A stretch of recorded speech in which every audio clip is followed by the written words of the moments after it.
laisse la parole à monsieur ici. Déjà. Bonjour. Bon, bien, écoutez, merci beaucoup de votre attention. Je me présente officiellement Benoît Trottier, le directeur actuel de l'École secondaire Jean Collet, parce que je pense qu'il y a plusieurs directions présentement dans la foule. Donc, je vous accueille, je vous souhaite la bienvenue officiellement, dans le fond, là, à l'inauguration du mur de la d'inspiration. Oui. Le mur a changé de nom plusieurs fois pour la dernière année, donc je vais essayer d'avoir le bon terme. Et parlant aussi, en parlant de persévérance, là, être ici dans une école secondaire un samedi après-midi, quand le météo bat des records, c'est aussi de la persévérance. Donc, je vous remercie d'être ici en grand nombre.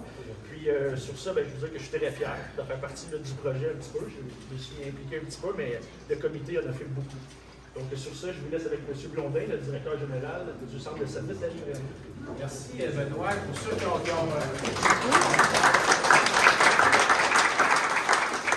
de la génération des gens qui ont été travailler à la chaîne dans le temps, à la télévision, donc je vais repartir les derniers mots de Benoît, la fierté. Donc moi aussi, très fier d'être ici aujourd'hui dans un beau projet comme celui du mur d'inspiration. Hier, j'ai rencontré Sylvie, je lui ai dit que j'avais préparé un petit discours de 30 minutes. Là, elle m'a dit de faire l'intro puis ma conclusion. Donc, en introduction, je veux remercier le comité. En fait, ce que je constate, c'est que le comité, c'est des anciens membres du personnel de l'École secondaire Jean-Nicolet. Je pense que pour contribuer à la réussite scolaire de nos élèves, ça prend nos anciens élèves qui s'impliquent dans leur école secondaire, puis ça prend aussi le personnel à la retraite qui décide de contribuer à sa façon aussi là, à la réussite de nos élèves. Donc, je vous remercie. Je ne vous nommerai pas parce que je vais vous oublier, mais je sais que c'était l'équipe de Sylvie. Félicitations pour ce beau projet-là. Puis en conclusion, on est, puis j'essaie de voir Frédéric Pruvot qui est en arrière. Je me fais un devoir de toujours parler du plan d'engagement vers la réussite dans les petits mots que je fais depuis quelque temps parce qu'on est à refaire notre planification stratégique, notre plan d'engagement vers la réussite. Puis, on a un comité de 18 personnes. Et dernièrement, on a fait l'analyse de nos résultats pour voir où étaient nos enjeux, où étaient nos forces pour maintenir nos forces. Puis, quand on regarde la recherche, on constate que souvent, quand un élève est en difficulté, on ajoute quelque chose qu'on fait déjà qui ne donne pas plus de résultats. Puis, il y a une étude qui dit que, dans bien des cas, la non-réussite de certains élèves, c'est au niveau de l'engagement, au niveau de la persévérance qu'on devrait travailler au lieu d'ajouter du français, au lieu d'ajouter des mathématiques. Je pense que le mur d'inspiration d'aujourd'hui saura assurément inspirer plusieurs élèves. Puis inspirer, c'est rendre accessible des rêves à nos élèves. Donc, je suis certain que ce mur-là portera fruit pour notre plan d'engagement vers la réussite. Puis je me permettrai un dernier mot. Paul Roux. Paul, es-tu encore ici, Paul? Non, il est là derrière, il Paul se cache derrière, toujours. Vous savez qu'on a chacun nos inspirations. Moi, assurément que je ne me retrouverai pas sur un mur d'inspiration d'école secondaire. Là, moi, je suis allé à l'école secondaire de la découverte. Un brillant élève, un sportif, mais beaucoup de gaz, donc je n'étais pas un modèle pour mon école secondaire. Les enfants, je viens de faire un lien avec ça. Mes enfants sont venus ici, puis ils retiennent de leur faire un petit peu. Par contre, je me suis surpris dans ma deuxième moitié de vie. J'ai eu une inspiration dans ma deuxième moitié de vie, mais moi, j'ai une inspiration, un petit gars de Saint-Grégoire, étant un petit gars de Saint-Grégoire, avec beaucoup de gaz, on a un grand bénévole qui était probablement le plus grand bénévole de Saint-Grégoire, Paul Roux, qui, je le dis souvent quand j'ai eu l'occasion.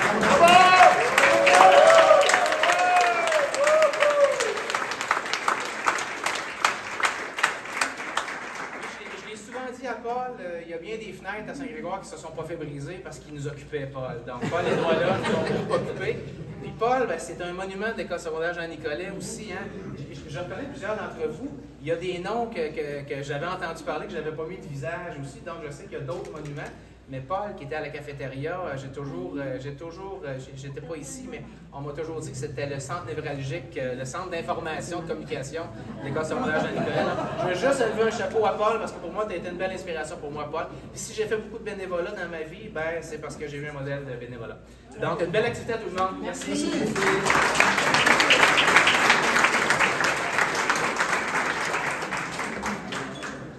Oh non, j'en pleurais.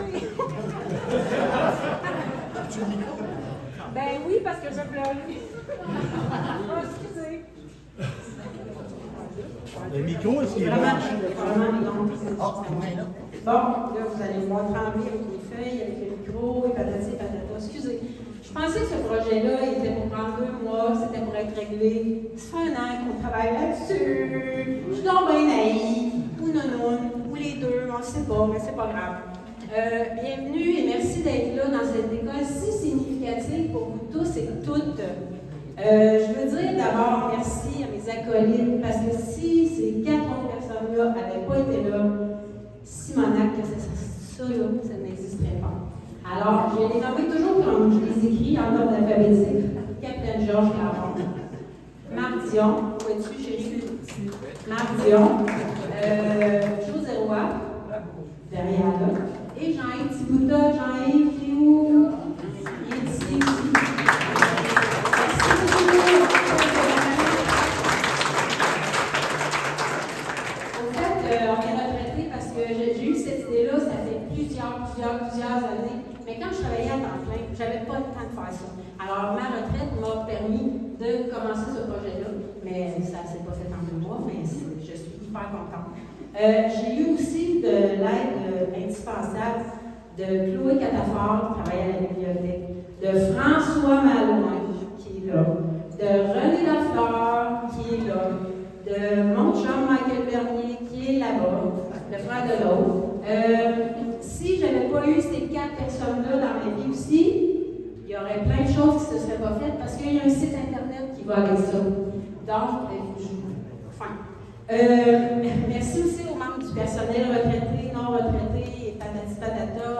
Merci tout le monde d'être là pour faire du droit court. Et merci aux 16, pas 16, mais merci aux 16 personnes qui sont là-dessus.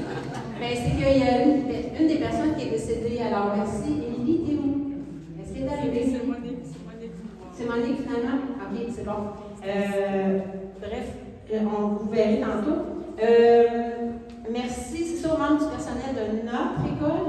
Merci à vous, 16 ou presque personnes significatives.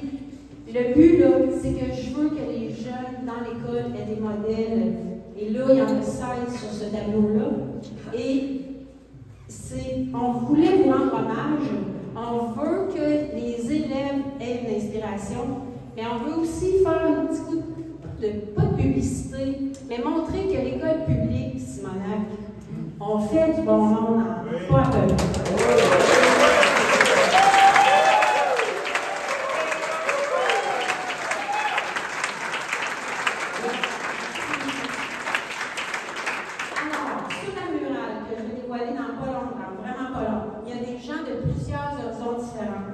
Vous allez voir, il va y avoir 16 plaques. Les 16 plaques vont être représentées à l'éditorium tantôt quand on va présenter chacune des personnes, une à la fois, avec leur vidéo. Je vais vous l'expliquer tout de suite. Vous allez voir les 16 personnes sur écran, parce qu'on leur a défendu de montrer, parce qu'ils sont comme moi, ils n'arrêtent pas de parler. Fait qu'on avait une gestion de temps si on faisait ça. Alors donc, il y aura une vidéo qui a été préparée par chacune des personnes. Et il y aura un petit cadeau qu'on va remettre à tout le monde. Donc, vous allez pouvoir les voir parce qu'ils vont monter sur la scène où ce sera les personnes qui vont s'en parler et il y aura des personnes qui vont représenter des gens qui ne pouvaient pas être ici aujourd'hui pour toutes sortes de raisons. Alors, je me dis, quand vous allez partir tantôt, là, vous dirigez vers l'éditorium, je vous dis tout de suite avant de l'ouvrir, vos verres, vous les laisserez sur les tables blanches là-bas ou sur n'importe quelle table, mais vous les laisserez sur une table, s'il vous plaît. Puis,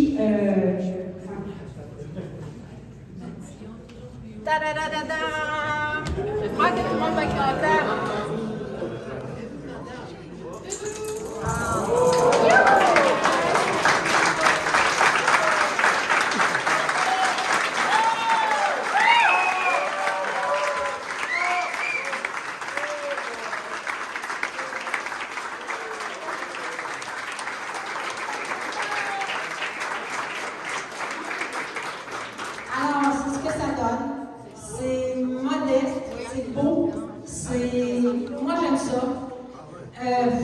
C'est ça, j'aime ça. Je suis bien contente. J'espère que vous aimez ça aussi. Chacune des plaques comme ça, c'est ce que je vous disais tantôt. Vous allez les revoir tantôt quand vous allez être dans l'auditorium. Il y a un code QR ici qui vous amène si vous allez faire ça au Code couleur aujourd'hui, allez sur le site internet de l'école, allez dans l'onglet Mot d'inspiration, le mot est là, et vous allez voir le nom de chacune des personnes. Chloé Catafort ouvrait le site aujourd'hui à 9h30. Alors, c'est ce que ça donne. Et puis, je vais vous demander, là, on va se diriger vers l'auditorium, et je vous demanderai de vous asseoir dans le centre de l'auditorium. Je voudrais juste vous dire qu'il y en a plusieurs d'entre vous, les candidates du mur, qui avaient eu le syndrome de l'imposteur. Il y en a qui m'en ont... En fait, les gens m'en ont parlé un à la fois. À toutes les fois, je me bidonnais en vous disant tout le monde qui est sur le mur là, mérite d'être là pour toutes vos bonnes raisons de rayonnement international. Alors, je veux vous dire encore félicitations. Et je veux vous dire encore que c'est certain, non, je pense pas que c'est à vous autres, je l'ai dit, mais c'est sûr qu'on a oublié des gens, c'est officiel. Il y aura peut-être une suite, mais je ne garantis rien parce que là, aujourd'hui, là, ça me tenterait pas, je suis heureuse d'être là, mais c'est un gros projet, mettons. Pourquoi on a choisi le rayonnement international? Parce qu'il y a plein d'élèves qui sont passés à Jeanne-Colette et qui mériteraient d'être sur un mur quelconque et d'avoir un rayonnement comme celui qu'on fait aujourd'hui. C'est que parmi les plus de 15 000 élèves qui sont passés dans l'école, on se serait ramassé probablement avec au moins 600 personnes. Et imaginez, ça nous a pris un an à le faire avec 16. 600, on va être encore là dans 252 ans. Je vais avoir le temps de prendre une deuxième retraite de je sais pas quoi. Donc, c'est pour ça qu'on a choisi ce critère-là particulièrement. Il y en avait d'autres, mais celui-là particulièrement. Donc, comme je vous disais tantôt, le déroulement, c'est que vous allez voir la photo de la personne. Ah, il y a quelqu'un qui est arrivé de la Suisse. Alors, vous allez voir la personne qui va être présentée. On va, après ça, vous montrer sa vidéo. Puis après ça, on va remettre un cadeau souvenir à la personne. Alors, on s'est inspiré des CV de chacun de vous pour écrire la présentation qui suit. Ah, voilà, là, on t'entend bien. Bon anniversaire, ma chère. C'est son anniversaire aujourd'hui. Youhou! Alors, Nadia, tu vois, c'est bon? OK, parfait. Alors, je vais commencer tout de suite à lire ta présentation, ma chère. Après ça, on va regarder ta vidéo. Puis, bon, Sylvie, commence donc. OK, alors, Nadia est conférencière à l'École internationale de gestion à Genève, où elle est présentement.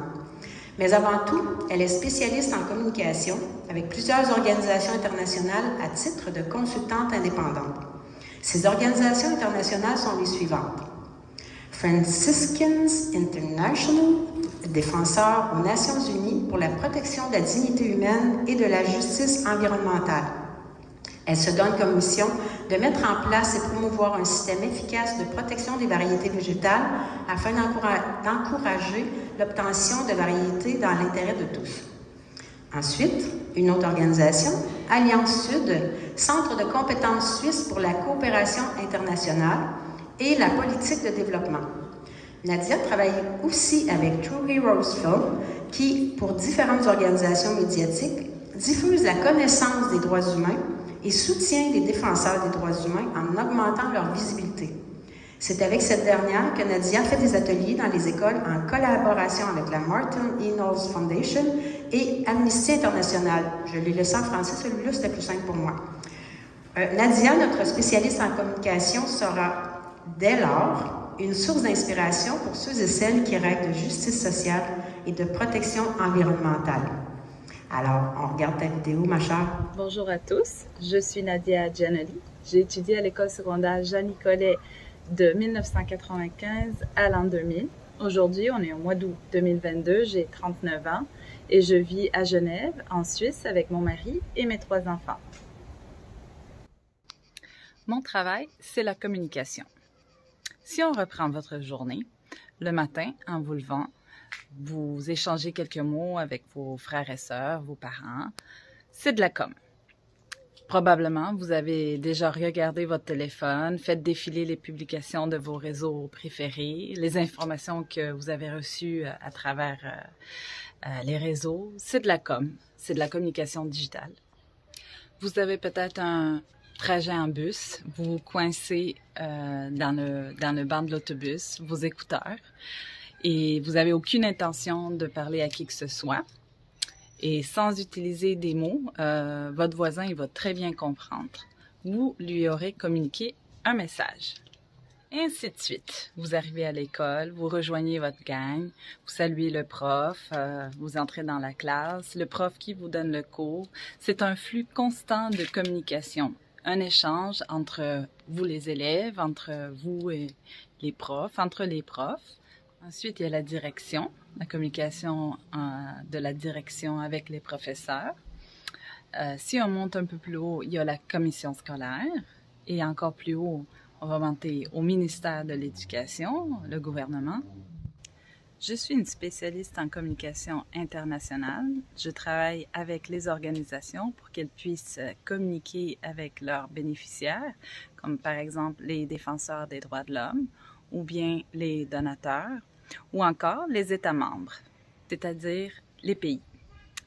À Genève, il y a environ 42 organisations internationales telles que l'ONU, l'Organisation des Nations Unies ou la Croix-Rouge, et plus de 750 organisations non gouvernementales telles que Amnesty International ou Greenpeace. Je me retrouve donc au beau milieu de tout ça, en sachant que ces organisations ont des bureaux partout dans le monde et qu'il faut qu'ils puissent communiquer efficacement. Pendant plusieurs années, j'ai géré un programme qui avait 10 bureaux partout dans le monde. Et dernièrement, j'ai travaillé pour une organisation qui comptait 78 États membres. Mes années à l'ESJN ont été un peu comme des montagnes russes, autant que je me souviens de presque tous mes cours de secondaire 1, dont l'écologie. Je ne sais pas si ça a contribué au fait que j'ai étudié écologie globale ou si c'est parce que je suis fille d'agriculteur. Autant que secondaire 2, c'est un trou noir. Mes notes étaient basses, j'avais peu d'intérêt et ça avait été une année rough. Maintenant que je repasse un peu toutes ces années-là en revue, je crois que ça s'appelait le Salon Rose à cette époque. C'est le Salon Rose qui m'a un peu sorti de ma torpeur d'adolescence. C'est là que j'ai appris l'autre avec un grand A, savoir le regarder, l'écouter, l'apprécier. Et c'est vraiment ce côté humain qui me reste de l'ESJN, autant avec les activités de Mac Dion ou Captain George, ou lorsque on s'était tous mis ensemble pour soutenir notre prof de français qui avait été malade ou il s'était fait opérer en secondaire 3, ou quand on avait fait la collecte pour l'ouragan Mitch. Côté passion, ça a toujours été les arts, le dessin, la danse, et puis je faisais de la gymnastique. Je faisais de la gymnastique le midi et le soir, j'aimais bien ça. Je ne sais pas s'il y a encore les photos dans le couloir d'éducation physique. Vous irez voir. Mes meilleurs souvenirs sont certainement les amitiés, dont certaines sont toujours très importantes aujourd'hui, même à distance. Et puis, l'organisation de spectacles bénéfices pour Opération Enfant Soleil qu'on avait fait avec des amis. Et bien sûr, le voyage au Nicaragua. Quand j'étais à l'école, il y avait le palmarès des écoles secondaires. J'espère que ça se fait plus. Mais l'école secondaire Jean-Nicolette était pas très bien cotée. Aujourd'hui, je suis très fière d'avoir été à l'école secondaire Jean-Nicolet, une école publique, rurale, et de pouvoir prendre mon café au 13e étage de l'Organisation mondiale de la propriété intellectuelle ou de gérer le bureau de True Heroes Films, qui est au cœur de la ville des droits humains, Genève. Donc, j'ai l'honneur de présenter Jean-Martin Hassan. Jean-Martin, que j'ai connu en 2e secondaire, il était le plus volé de sa classe, tellement qu'en janvier, on l'a fait passer de 2e à 3e année secondaire. On avait peur qu'il soit meilleur que ses profs. C'est pas dans le texte. Après des études en actuariat, il a complété un baccalauréat en administration des affaires à l'Université Laval, dont une année passée à l'Aston Business School en Angleterre.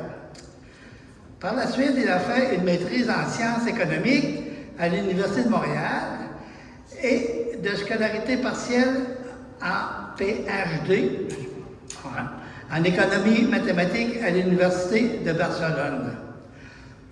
Entre-temps, j'ai marié son épouse. Sa mère, pardon. Entre-temps, j'ai marié sa mère. Après ses études, Jean-Martin a été chargé d'enseignement aux études commerciales avant d'œuvrer dans le monde de la haute finance en devenant consultant principal, directeur et vice-président, puis directeur exécutif chez Morgan Stanley, Capital International à Londres. La politique l'a accaparé de 2008 à 2013, on se souvient. Élu député du Parti québécois, il démissionnera pour fonder le parti Option nationale. Après son passage en politique, il occupe le poste de directeur général du chantier de l'économie sociale du Québec. Il travaille présentement comme économiste en chef et chef de la gestion des risques chez Géo, je crois que c'est pas bon ça, Géo Family Office à Montréal. C'est os. Oui. Jean-Martin a toujours eu de bons souvenirs de Jean Nicolet. Merci Jean-Martin, ta renommée va motiver les élèves actuels et à venir. Et voilà. Bonjour, je m'appelle Jean-Martin Hossan. J'ai été étudiant à l'école secondaire Jean Nicolet de 1982 à 1986. Ça donne juste 4 ans parce que j'ai fait les secondaires 2 et 3 en 1 an. En 2022, j'ai eu 52 ans. Ça peut vous paraître vieux, mais à mesure qu'on vieillit, on se rend compte que c'est de plus en plus jeune. Vous allez voir ça. Ma carrière par la suite, j'ai étudié en finance et en économie, ce qui m'a amené à voyager dans plusieurs dizaines de pays pour le travail en Amérique du Nord, en Europe, en Asie. Et j'ai aussi fondé une association, cofondé une association dans le domaine qui est devenue la plus grande au monde, en fait une association de gestionnaires de risques financiers. J'ai aussi fait quelques années en politique, comme député à l'Assemblée nationale, et ça aussi, ça m'a amené à voyager à l'international, en Europe, en Amérique latine, soit pour des missions d'observation électorale ou pour divers comités politiques de collaboration entre les pays. Mon inspiration tout au long de mon parcours, il n'y a aucune hésitation, ça a été la musique. Ma mère était prof de musique à l'école Curie-Brassard, pas loin de l'école secondaire. J'ai fait du piano tous les jours de ma vie, au primaire et au secondaire après l'école. Donc, c'était de loin mon inspiration. C'était aussi, par contre, parfois une difficulté parce que je voyais tous mes amis qui s'en allaient jouer au hockey et moi, je devais aller jouer au piano. Et mon prof de piano, à l'époque, m'interdisait de jouer au hockey pour pas nuire à la dextérité des doigts. Ce qui me rendait un peu malheureux, mais ça a quand même été un beau parcours musical que j'ai eu tout le long de mon secondaire. Et d'ailleurs, la musique était très présente à l'école secondaire Jean Nicolet. Ça demeure ma passion dans la vie, la musique, je compose encore beaucoup. Et si ma vie était à refaire, je pense que je deviendrais musicien-compositeur plutôt qu'économiste financier. Mais ça, il ne faut jamais regretter. Donc, je vous invite à suivre vos passions, suivre vos rêves. René Lévesque disait, c'est dans le rêve que naissent les projets les plus intéressants. Éloignez-vous jamais de ce que vous pensez être ce que vous aimez. Même si ça paraît fou, foncez et c'est comme ça que vous allez être heureux. Donc, mon meilleur souvenir, peut-être à l'école secondaire, est aussi relié à la musique. Parce que le comité des finissants, quand on a fini le secondaire, avait décidé de faire venir The Box, le groupe The Box, comme groupe invité pour faire le spectacle de fin d'année. Et c'était de loin mon groupe préféré. Je suis d'ailleurs devenu depuis ce temps-là bien ami avec le chanteur de The Box qui s'appelle Jean-Marc Pisapia. Et on se voit encore de temps en temps pour se faire un resto ou jaser un peu. Donc, bon parcours à l'école secondaire Jean Nicolet. Vous êtes chanceux d'y être. Si le travail ne m'éloignait pas de Nicolet, c'est là que je voudrais envoyer mes enfants. Et je vous souhaite bonne chance pour la suite des choses. J'inviterai maintenant Georges.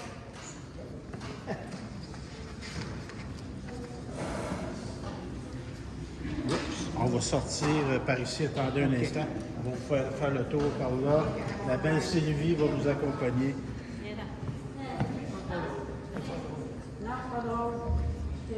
Marie-Michel Blondin. Marie-Michel enseigne la philosophie au Collège Montmorency depuis 2012. Elle a complété en 2015 un doctorat en philosophie à Munich, en co-tutelle avec l'Université Paris 1, Panthéon-Sorbonne. Elle a également effectué des recherches postdoctorales à l'Université de Montréal en 2019. Elle a aussi complété 2 séjours de recherche, grâce à ses bourses, à l'Institut de recherche sociale de Francfort. Sa thèse fut publiée chez Holmes en 2019 sous le titre « Vivre et vivre encore ». La notion de vie chez Arthur Schopenhauer. Depuis, elle a publié quelques textes, dont 2 sont parus en 2021 chez Laval Théologique et Philosophique. Assistante d'édition depuis 2020 à la revue Saint-Philosophie, elle y a également publié un dossier de traduction sur le cœur de la philosophie de Schopenhauer. Elle prépare actuellement un autre ouvrage sur ce philosophe et l'inconscient. Également membre du Centre canadien d'études allemandes et européennes, Marie-Michel est souvent invitée à l'étranger pour présenter ses recherches sur Schopenhauer. Marie-Michel, comme Schopenhauer t'a inspiré, tu vas à ton tour être une source d'inspiration admirable pour les élèves de l'école secondaire Jean Nicolet.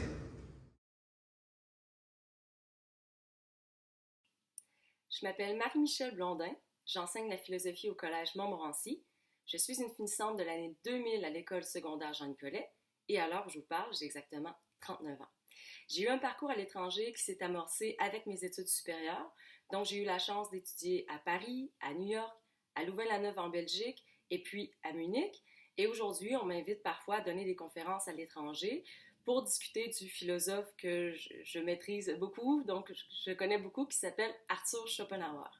J'ai beaucoup adoré mon passage à l'école secondaire Jean Nicolet parce que pendant mes études, j'ai pu m'impliquer dans toutes sortes d'activités parascolaires. Pour moi, ça a été surtout la danse, mais j'ai aussi eu la chance d'essayer le chant, le théâtre et de m'impliquer énormément. Et on m'a beaucoup encouragée à justement déployer mes forces artistiques, mes talents créateurs. Donc, je tiens à remercier Georges Caron parce que pendant 5 ans, durant toutes mes études secondaires, il a été d'une aide indéfectible. Alors, merci Georges. On me demande aujourd'hui de m'adresser à vous, les jeunes, pour vous inspirer. Mais vous inspirer à quoi? Sinon à exister, à advenir à vous-même, à déployer vos forces. Donc, je vous propose aujourd'hui une petite capsule philosophique qui m'amènera à expliquer la citation que j'ai choisie, enfin la phrase que j'ai choisie pour vous inspirer sur le mur d'inspiration. Donc, Hannah Arendt est une philosophe que j'apprécie beaucoup, qui dit qu'avec la venue au monde du nouveau-né, s'ouvre la possibilité d'un nouveau monde, en quelque sorte, parce que chaque individu est unique. Il n'y a personne comme vous qui a existé avant vous, ni qui n'existera après vous. Alors, qu'est-ce que l'adolescence, si ce n'est pas justement cette démarche, ce moment dans la vie où on essaie de découvrir ses forces, d'advenir à soi-même, d'apprendre à se connaître, de gagner en autonomie, en indépendance, en liberté. Donc, cette quête de soi, cette quête d'authenticité, de liberté qui s'amorce pendant les études secondaires et qui dure toute une vie, c'est une quête qui est parfois difficile. C'est une démarche qui se fait d'expérience, à tâtons, avec des essais, des erreurs, des bons coups, des moins bons coups. On a des regrets, on a des succès, on est content, on est encouragé, mais ça demande beaucoup de courage et ce n'est pas facile. Et ce n'est pas facile surtout parce que écrire son histoire, faire sa vie, trouver son chemin est tout aussi nouveau que nous sommes nouveaux au monde. Donc, parfois, on va essayer des choses. Il y a des gens qui vont nous encourager, heureusement. Il y en a qui vont nous décourager et parfois on se sentira seul. Et on rencontrera plusieurs difficultés. C'est pour ça que j'ai choisi la citation « Pour triompher des difficultés, il faut croire en soi ». Certains vont parler de résilience. Moi, je dirais qu'il s'agit de courage et d'audace. La fortune sourit aux audacieux. Donc, je crois qu'il faut oser être ce que l'on est. Il faut oser poser des actions motivées par ce qui nous tient le plus à cœur, c'est-à-dire nos passions intimes, ce qui nous motive et ce qui nous pousse à agir. Donc, je dirais, pour vous inspirer, osez. Je vais vous présenter Guillaume Vermette. Guillaume Vermette sillonne les endroits les plus oubliés de notre planète, à la recherche d'enfants, petits et grands, à qui redonner l'opportunité de sourire le temps d'une prestation clownesque, d'une conversation ou d'un rire. Depuis 2011, Guillaume s'implique dans les camps de réfugiés et les orphelinats comme clown humanitaire. Habité par le rêve de changer le monde, un sourire à la fois, il a le désir de faire une différence positive autour de lui et d'inspirer les autres à faire la même chose. En 2020, Guillaume et son armée de bonheur ont fondé la caravane Philanthrope, qui, depuis, celle-ci sillonne les CHSLD et les écoles du Québec afin d'offrir aux personnes rencontrées un moment de joie. Il est donc à la fois entrepreneur social, clown thérapeutique et conférencier. Il a écrit son premier livre intitulé « Un sourire à la fois » et il a tenu à ce que tous les profits soient versés à la caravane Philanthrope. Guillaume est un instrument de joie, d'amour et une inspiration pour tous ceux et celles qui le connaissent. Voici la vidéo. Allô, je m'appelle Guillaume Vermette, j'ai été à ASJN de 2000 à 2005. Aujourd'hui, j'ai 34 ans, on est en 2022. Puis moi, mon métier, c'est pas un métier très typique, je suis clown humanitaire. Ça fait 17 ans que je fais ça, c'est-à-dire que je fais du clown, puis du cirque et aussi de l'intervention. J'ai étudié en psychologie aussi. Je mélange un peu tout ça pour aller essayer d'aider les gens du mieux que je peux. Je suis allé dans plus d'une quarantaine de pays, dans des camps de réfugiés, des orphelinats, des hôpitaux, mais aussi beaucoup au Québec, en CHSLD ou en itinérance. Puis maintenant, je suis fondateur et directeur d'un organisme humanitaire qui s'appelle la Caravane Philanthrope. On est une trentaine d'artistes humanitaires, solidaires puis thérapeutiques à essayer de, humblement, changer le monde. Un sourire à la fois. On essaie de répandre du bonheur puis de briser la solitude. Bref, je fais ça depuis 17 ans, ça me passionne, j'adore ça, ça me rend heureux. Puis tu sais, ce que je vais avoir retenu le plus ou utilisé le plus de mon passage à ESJN dans mon métier aujourd'hui, mais aussi dans ma vie en général, je pense que c'est le fait que j'étudie en anglais intensif. Moi, j'ai étudié en anglais intensif, puis en secondaire 3, déjà, tu as fini tes 5 ans de secondaire. Puis aujourd'hui, je parle 7 langues. Je parle 7 langues, je suis passionné, je suis même obsédé à apprendre des nouvelles langues, mais je pense pas que je serais aussi passionné, puis je pense pas que ça aurait été aussi facile si j'avais pas été en anglais intensif, si j'avais pas appris à maîtriser une langue aussi jeune. Puis non seulement j'adore ça, mais je pense que de bien me débrouiller en anglais, c'est la compétence qui va m'avoir le plus servi de tout mon cheminement académique, du primaire jusqu'à l'université. Parler anglais va m'avoir été tellement utile, m'a ouvert plein d'opportunités de voyage, de travail, etc. Sinon, pour être sincère, mon passage à ESJN, moi, il n'est pas très heureux. Il n'est pas très heureux, j'en garde pas beaucoup de bons souvenirs, mais ça n'a rien à voir avec l'établissement. J'étais malheureux, j'ai un problème de santé mentale, j'ai un problème d'anxiété. Puis, le secondaire, c'est probablement la période de ma vie où j'étais le moins heureux, où je commençais à peine à comprendre c'était quoi mon problème d'anxiété, puis à apprendre à le gérer. Ça a été super difficile. Je pense que beaucoup de gens pensaient que j'allais même pas finir le secondaire. Beaucoup de gens pensaient que je serais jamais heureux. Puis ça a pris beaucoup de persévérance, il y a eu beaucoup d'obstacles puis de défis, mais j'ai réussi à finir mon secondaire. Je suis même allé à l'université, puis aujourd'hui, je fais le métier que je te parle et je considère que je suis une des personnes les plus heureuses que j'ai rencontrées toute ma vie.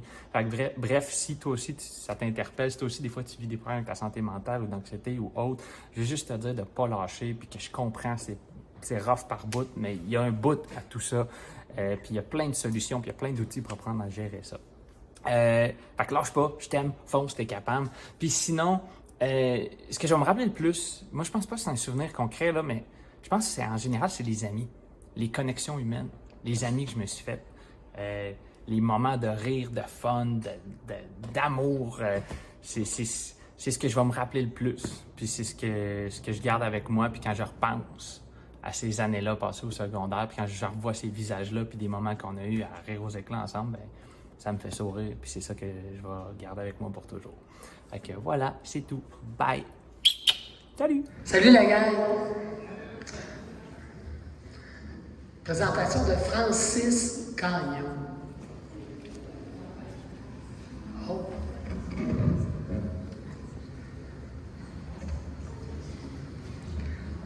Lorsqu'il fréquentait l'école secondaire Jean-Nicolet, déjà les collègues de classe le surnommaient Einstein. Francis détient une maîtrise de la London School of Economic and Political Science en développement international et une maîtrise en sciences politiques de l'Université Laval. Il a obtenu plusieurs bourses afin de poursuivre ses études tant au Québec qu'au Royaume-Uni. Il a reçu celle de la Fondation Bon Enfant, la bourse Chevening et celle du Fonds de recherche du Québec, de Québec Société et Culture. Il a travaillé 8 ans, de 2005 à 2013, pour le groupe de la Banque mondiale à Washington, D.C. Il y a mené la conception des premiers rapports de gestion standardisés pour les services conseils de la Société financière internationale sur 5 continents. Francis est le fondateur de Voilà en 2013, une entreprise de design d'information spécialisée dans le développement durable. Leur clientèle se trouve à Washington, à New York, à Londres, à Tokyo, en Chine, à Bruxelles, à Ottawa et Montréal.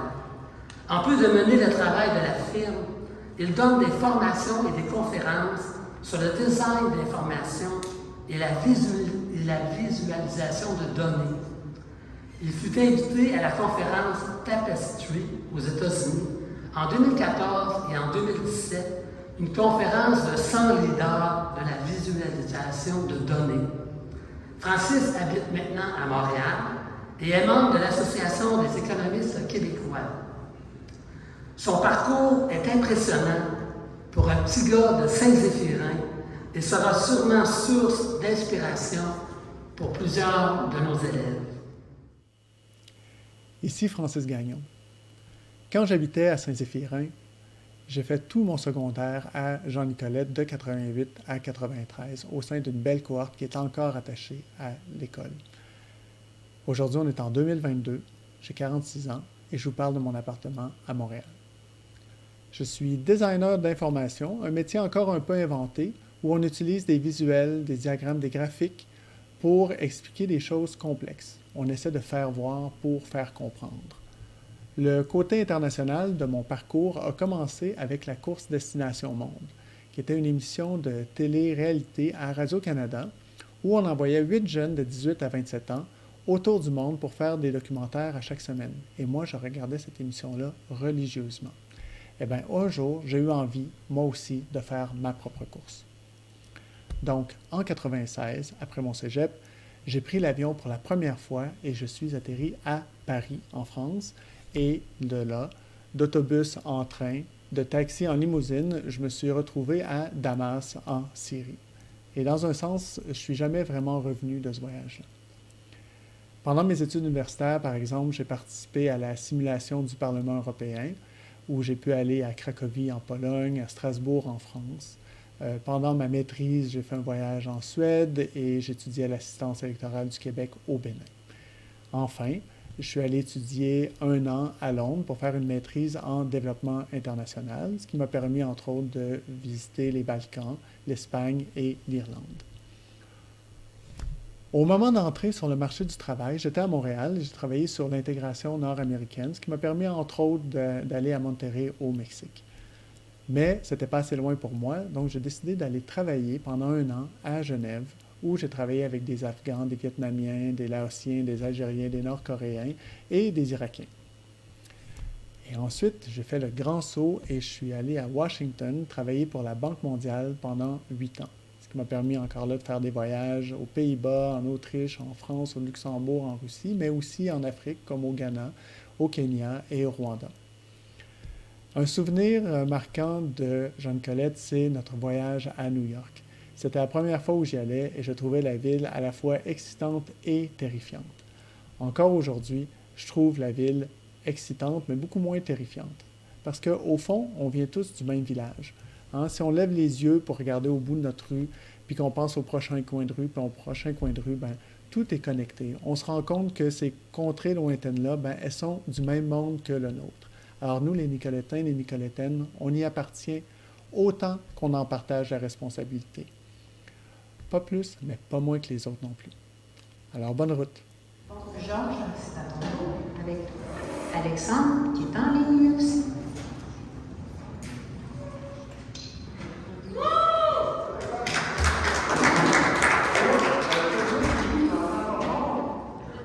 Vous voyez, c'est un peu plus gros. Je me rapproche de Georges sur la parole. Alexandre Benoît, dès son jeune âge.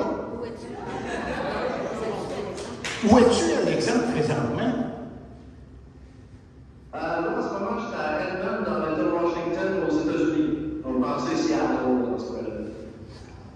Bienvenue avec nous. Oui, en fait, je suis là depuis le début de l'événement. Malheureusement, je ne peux pas être là en personne, mais je suis là en virtuel depuis le début. Dans le full distance. Ah, merci beaucoup. OK. Dès son jeune âge, Alexandre est atteint d'une déficience visuelle. Sa mère lui disait « T'as le choix. Tu fonces ou tu t'assois. » Il a décidé d'aller de l'avant. Et aujourd'hui, il est une source d'inspiration inestimable. Son parcours primaire et secondaire se déroule bien. On l'initie au braille et il a beaucoup d'amis. À la fin de son secondaire, il reçoit la médaille du gouverneur général. Au cégep, sa vision est très faible, ce qui ne l'empêche pas, dès sa deuxième année, d'être tuteur en mathématiques pour les élèves qui ont besoin d'un petit coup de pouce. De plus, il termine ses études collégiales avec une cote R exceptionnelle. Il recevra une bourse d'excellence pour sa performance scolaire. À l'Université de Sherbrooke, en génie informatique, la réussite est encore au rendez-vous. Il obtiendra une cote finale parfaite et aura la plus haute distinction de la faculté et il recevra la médaille de Léonard de Vinci. Quel est le secret de son succès? Eh bien, voilà.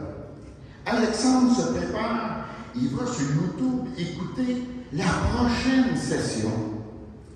Comme il a une bonne concentration et une mémoire phénoménale, ce qui entre dans sa tête n'en ressort pas. Aujourd'hui, Alexandre est ingénieur logiciel senior pour Microsoft à Redmond, dans l'État de Washington.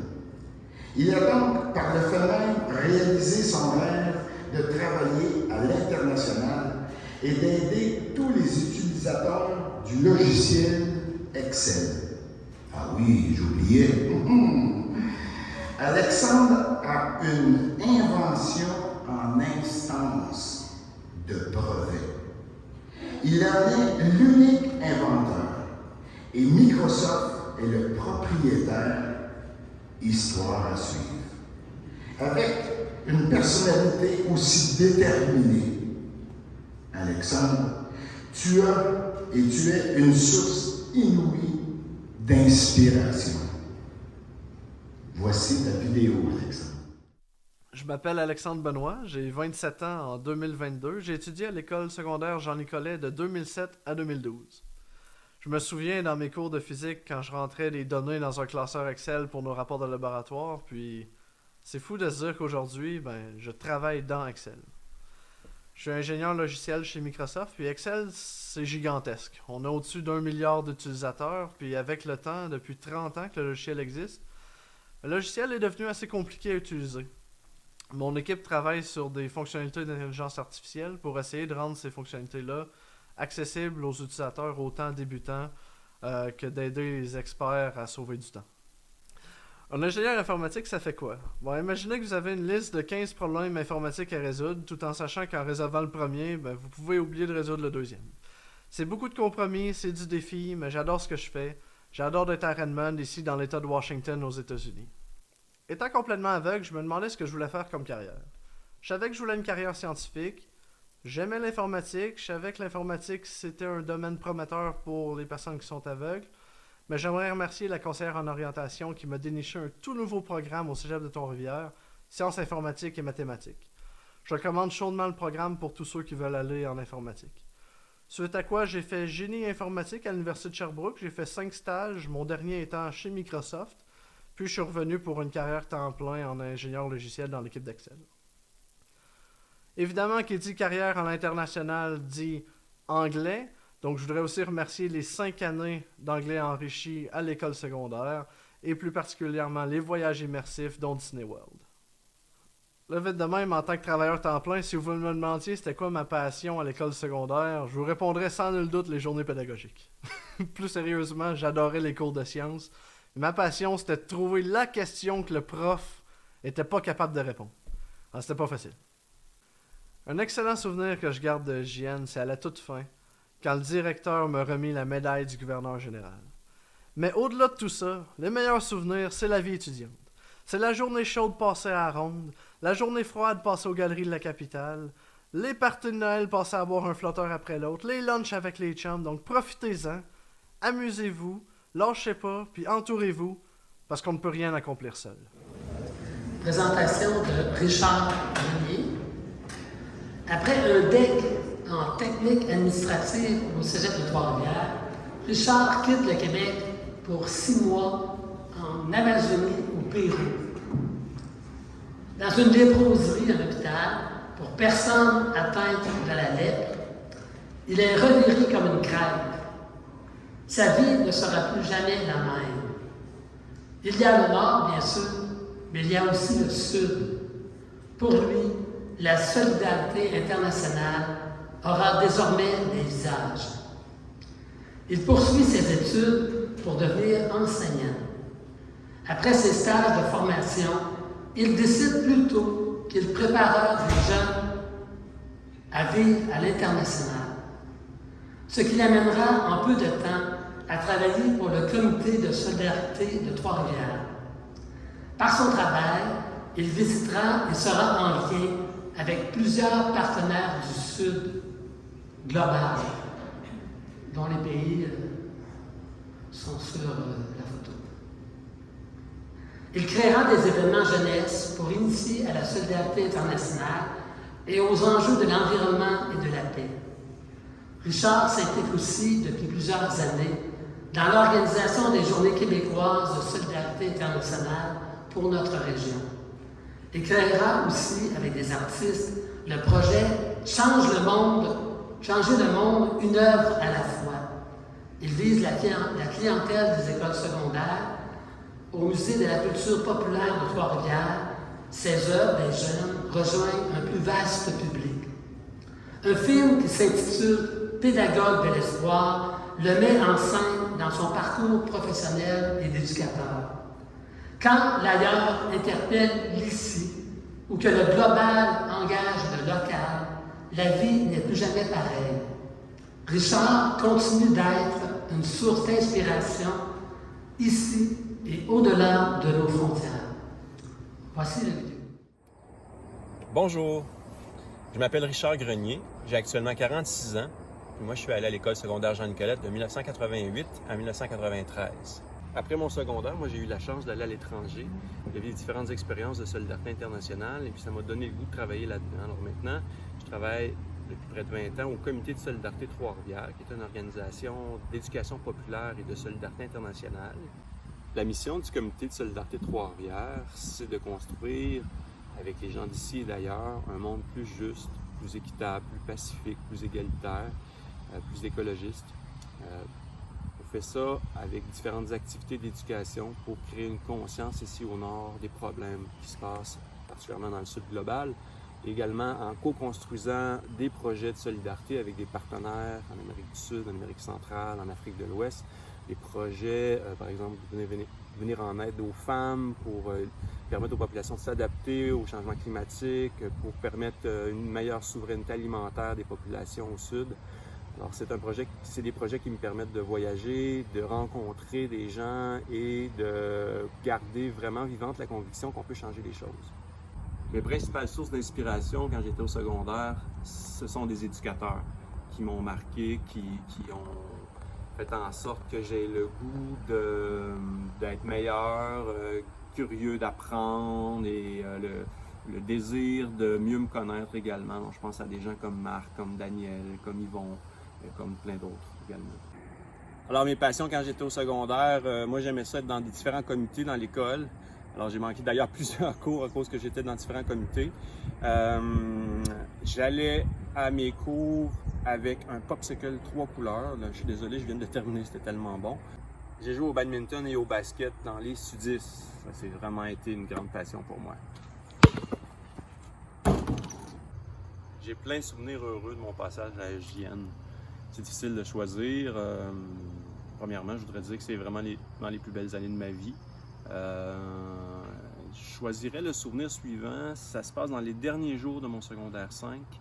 Et puis, on est rassemblés toute la gang de secondaire 5, tous les finissants à l'auditorium pour un dernier rassemblement ensemble. On est tous là, unis, ensemble, vrais, drôles, avec des sketchs de musique, des témoignages, des anecdotes de notre secondaire. Et vraiment, je nous ai sentis prêts pour ce qui était, pour être la suite, mais également reconnaissants pour ce qu'on avait vécu tout le monde ensemble. Moi, je vous en souhaite tout autant à SJN. Maintenant, voici la présentation de Yann Mathieu. Voici les grandes lignes de son cheminement. Il a commencé sa carrière tennistique à l'âge de 20 ans. Il a été sur le circuit international de tennis en fauteuil roulant pendant 16 ans, au cours desquels Yann a eu la chance de parcourir tous les coins de la planète. Gagnant de 15 tournois internationaux, il a été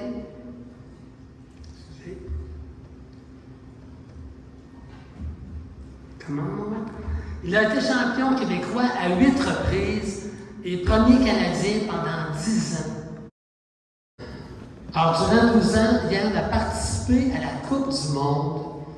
Son meilleur classement à vie est le 19e rang mondial. Il a participé aux Jeux paralympiques en 2018 à Pékin. Après cette belle carrière, Yann prend sa retraite en 2011. Mais toute une retraite, puisqu'il est maintenant entraîneur au Centre Tennis Trois-Rivières, où Yann a la chance d'entraîner des personnes avec ou sans handicap. Il continue de représenter le Québec au championnat canadien, où il se trouve présentement. Se réaliser dans la vie est une chose. Se réaliser et se surpasser malgré l'épreuve, ça devient un exemple d'inspiration sans pareil. Voici. Bonjour, je m'appelle Yann Mathieu, j'ai 46 ans. J'ai été à l'école secondaire Jean Nicolet de 1988 à 1993. Je suis athlète paralympique en tennis en fauteuil roulant. L'école secondaire Jean Nicolet a été une inspiration pour moi dans le sens que j'ai pratiqué beaucoup de sports. J'ai essayé plein de différents sports, dont le basketball, où j'ai développé une réelle passion. Aussi, j'ai développé une passion pendant mon secondaire pour les hamburgers 3 étages. J'ai joué au basketball de secondaire 3 à secondaire 5. J'ai super aimé ça, l'esprit de camaraderie, jouer dans un sport structuré, puis ça a développé mon esprit de compétitivité. En secondaire 5, j'ai pris l'option éducation physique. Ça m'a permis de pratiquer un sport à chaque jour. Et ça m'a donné aussi le goût de devenir enseignant en éducation physique. Ce que j'ai fait pendant 1 an. À ma 2e année, malheureusement, en fin octobre 1994, j'ai eu un grave accident d'auto qui m'a rendu paraplégique. Paralysie complète des membres inférieurs. J'ai été 3 mois à l'hôpital. C'était un 3 mois là, avec des hauts et des bas. Je me demandais qu'est-ce que je ferais de ma vie. Mais par chance, j'ai toujours eu comme modèle Dean Bergeron et Chantal Petitclerc. Pour moi, c'était des modèles là, de persévérance. Puis ils démontraient qu'il y avait une vie après un accident comme ça. J'ai été 3 mois à l'hôpital. J'ai fait 1 mois en réadaptation. Par la suite, j'ai rencontré Parasport Québec, que eux représentent beaucoup de sports en fauteuil roulant, dont le tennis. J'ai pratiqué le tennis. J'ai essayé le tennis. Là, tout de suite, j'ai tombé en amour avec le sport. J'ai pratiqué peut-être 1 an ou 2. Par la suite, j'ai fait mon premier tournoi en 97 à Drummondville, puisque j'ai remporté le tournoi. Par la suite, les gars, ils m'ont suggéré d'aller en Floride, ce que j'ai fait. J'ai remporté le tournoi en Floride aussi, dans la division C. J'ai adoré mon expérience là-bas. Par la suite, là, c'est là que j'ai pris mon envol. J'ai fait 10 Coupes du Monde, 7 fois champion du Québec, 1 fois champion canadien. Jusqu'en 2008, j'ai atteint mon rêve d'aller aux Jeux paralympiques. En 2009, j'ai terminé la saison 19e mondiale, qui était mon plus haut classement à vie.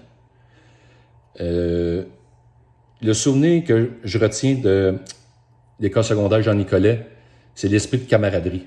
Tu vois, ça fait 35 ans là, que j'ai fait mon secondaire, puis la majorité de mes amis, là, c'est tous des amis d'enfance. Grâce à eux, là, ils m'ont soutenu pendant mon accident, ils m'ont soutenu pendant toute ma carrière, puis même aujourd'hui, là, on se voit régulièrement, là, on est vraiment tissé serré. Donc, c'est un peu ça mon parcours. Merci. Jacinthe Lampron. Elle nous regarde présentement. Elle est à Ottawa. Jacinthe est native du pays brûlé à Nicolet.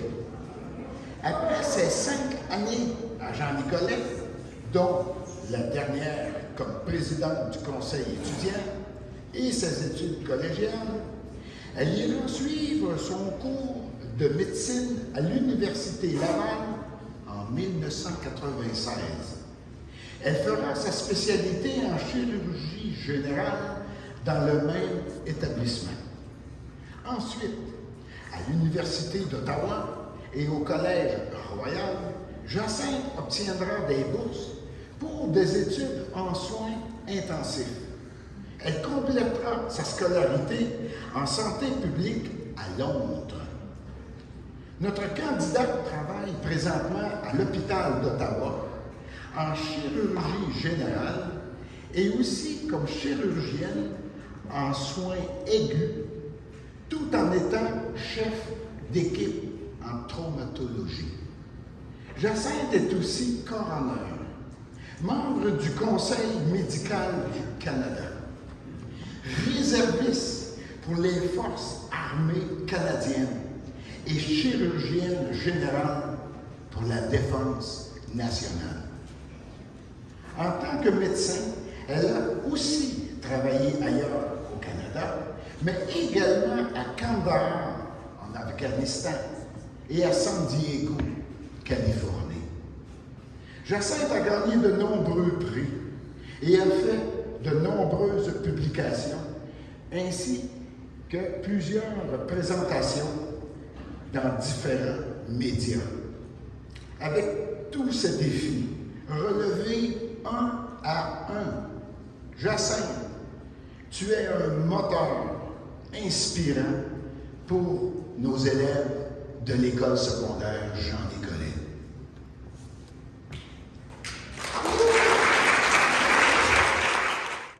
Hey, salut! Mon nom c'est Jacinthe Lampron. J'ai étudié à l'école secondaire de 1989 à 1994. Donc, ça fait qu'aujourd'hui, j'ai 45 ans, le 9 septembre 2022. Avant que je continue mon vidéo, je voudrais juste m'excuser que c'est pas super high-tech. Je suis pas un influenceur de YouTube ou de TikTok, mais je pense que mon message devrait être assez intéressant pour vous. On m'a demandé de vous parler un petit peu de ma profession. Moi, je suis une chirurgienne de trauma. Ça veut dire que j'ai fait l'école de médecine, une formation en chirurgie générale, après ça, une formation en trauma. Ça prend 12 ans à l'université pour avoir toute cette formation. J'ai été déployée avec les forces canadiennes au début des années 2000 à l'hôpital de campagne à Kandahar. Le Canada était responsable du fonctionnement de cet hôpital de l'OTAN pour soigner les blessés reliés à la guerre. Maintenant, je travaille à l'hôpital d'Ottawa depuis maintenant 11 ans. Et puis, je suis la directrice médicale du programme de trauma. Ça veut dire que tout ce qui est en lien avec les traumas dans l'Est de l'Ontario, c'est moi qui en fais d'une certaine façon la supervision, surtout du système, pour s'assurer que tous les morceaux soient bien en place pour que les soins aux patients traumatisés se passent bien. Une des difficultés dans mon travail, je pense que c'est un peu dans la nature du travail. Donc, c'est des situations traumatiques. On voit des choses très graphiques. On voit les gens dans des situations très difficiles dans leur vie. Quand on doit annoncer à un parent que son enfant est décédé, c'est vraiment pas une conversation facile. Une des inspirations pour moi à l'école secondaire, c'était la science, les cours de sciences et la biologie. C'est ça qui a donné la base à ma formation médicale. Mais il y a aussi une autre chose qui a influencé beaucoup, je pense, mon parcours, et c'est la participation au club de plein air. Ça a ouvert mon esprit sur le monde, donné des objectifs qui n'étaient pas nécessairement faciles à atteindre, donc l'envie de se dépasser, et aussi a favorisé le développement de la discipline pour atteindre les objectifs. Dans les souvenirs que je garde de ESJN, en fait, quand j'essayais de réfléchir à ce que j'allais vous raconter, j'en avais trop qui venaient dans ma tête. Le party de Noël a toujours été assez impressionnant. Le carnaval qui durait pendant une semaine. Il y avait aussi une parade de mode où c'était un peu sérieux, mais assez farfelu par moments. Puis, quand j'étais à l'école secondaire, j'ai participé dans le groupe de gymnastique. Puis, un des vraiment bons moments, c'est quand on faisait le spectacle à la fin de l'année. J'espère que ça vous encourage à poursuivre vos études. J'espère que vous allez être inspiré par tout ce que vous pouvez atteindre si vous mettez un certain nombre d'efforts. Dans les documents, il va certainement avoir mes informations, comment me rejoindre. Ça va me faire plaisir de communiquer avec vous si vous avez des questions pour essayer d'y répondre de mon mieux. Alors, bonne chance. Donc, présentation de Sébastien Ruet. Sébastien a été un joueur de volleyball professionnel qui a dû arrêter sa carrière à cause d'un problème physique. Il a joué avec les sudistes de Jean Nicolet pendant ses 5 années au secondaire. Il va être plus grand que moi. Il a fait partie successivement de l'équipe du Québec, des Diablos du Cégep de Trois-Rivières, des volontaires du Cégep de Sherbrooke, du Vert et Or de l'Université de Sherbrooke. Comme Sébastien avait beaucoup de talent, il a été repêché par l'équipe nationale du Canada. Toute cette détermination l'a mené vers le volleyball professionnel en France et en Espagne.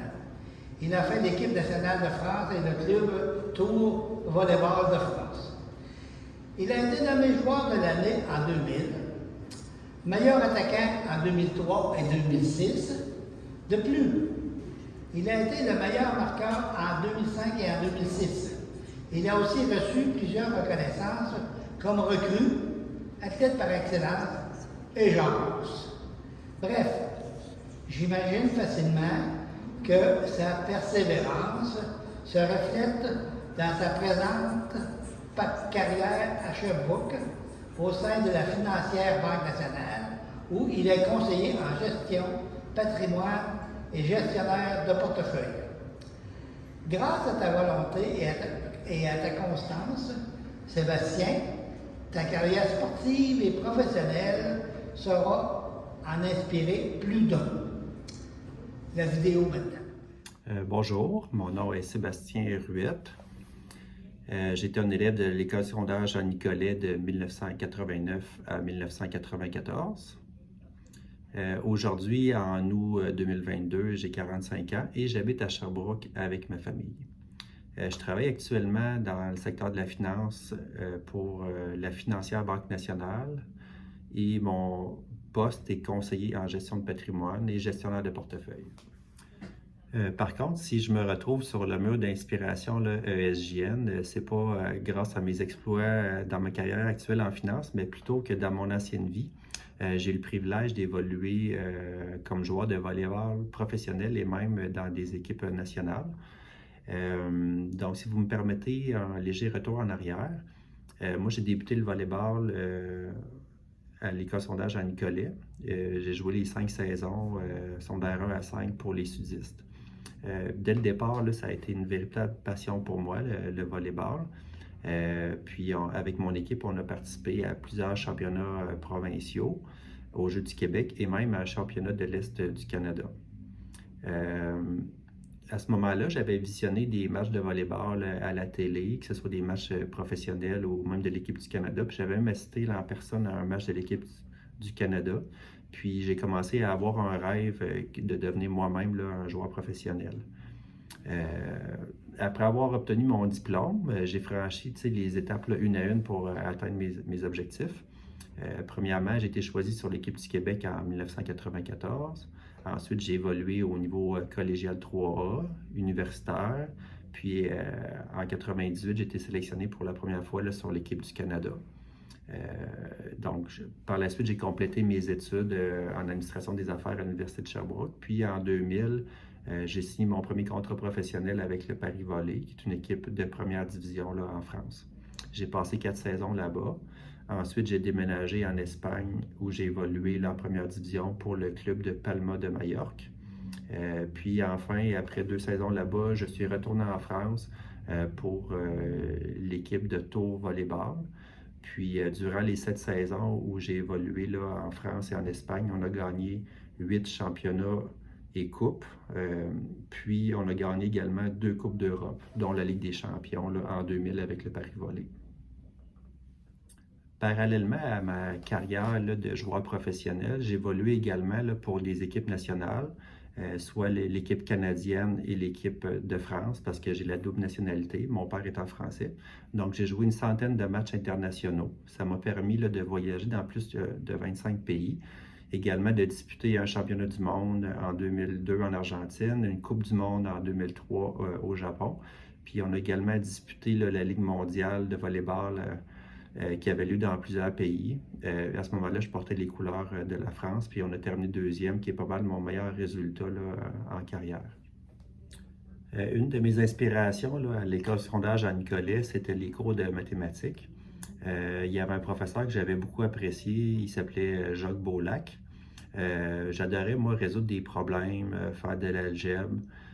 Puis ça explique sûrement pourquoi aujourd'hui je travaille en finance, parce que j'utilise encore là, des notions que j'ai apprises là, à cette époque-là.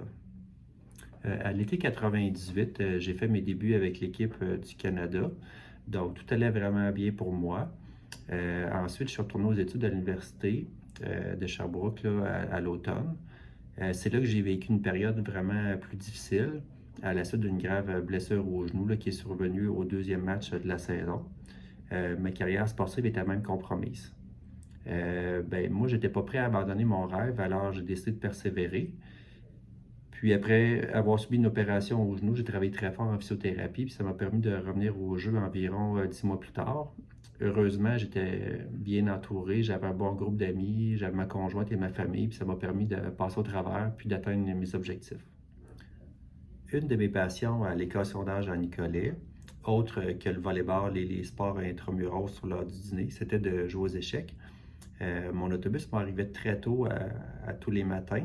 Donc, on jouait avec un groupe d'amis le matin, puis presque à tous les midis là, où il n'y avait pas d'intramuros. En terminant, je vais vous raconter mon plus beau souvenir à l'école secondaire Jean-Nicolet. Comme vous pourrez le constater, c'est encore en rapport avec le volleyball. Moi, j'ai eu le privilège de faire partie d'un groupe de joueurs qui se sont suivis de secondaire 1 à secondaire 5. Ça nous a permis de développer beaucoup de complicité puis de grandes amitiés.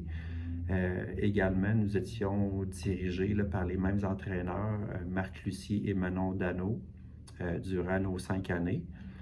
Puis à notre dernière saison, en 1994, on a remporté le championnat provincial scolaire qui avait lieu à Victoriaville.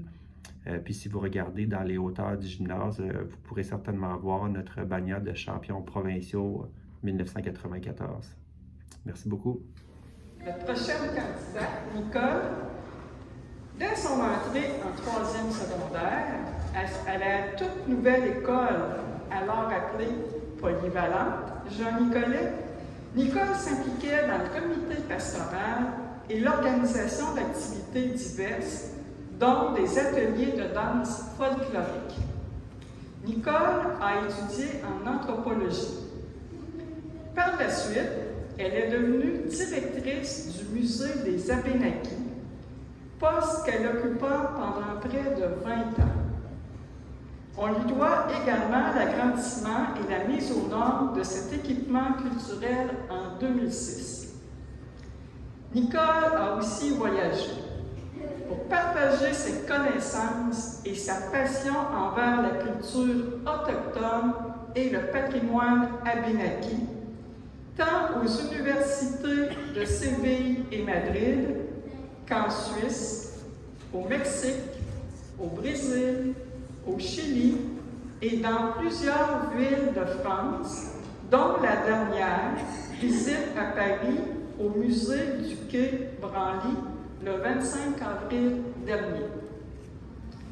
Elle a participé avec sa troupe de danse traditionnelle abénaquise, Minkon Bailly, dans plusieurs festivals de danse en France, en Belgique et en Hollande. Merci, Nicole. Depuis des années, tu es une source d'inspiration par ta façon d'être et par toutes tes connaissances. Et selon l'un des proverbes des Premières Nations, tu le seras encore pour les 7 prochaines générations. Oui, bonjour. Je m'appelle Nicole Obamsawin.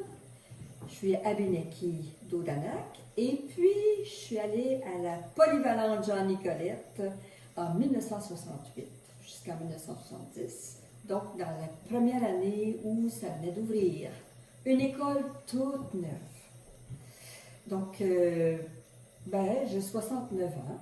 On est en 2022. Donc, dans l'année qui vient, j'aurai 70 ans.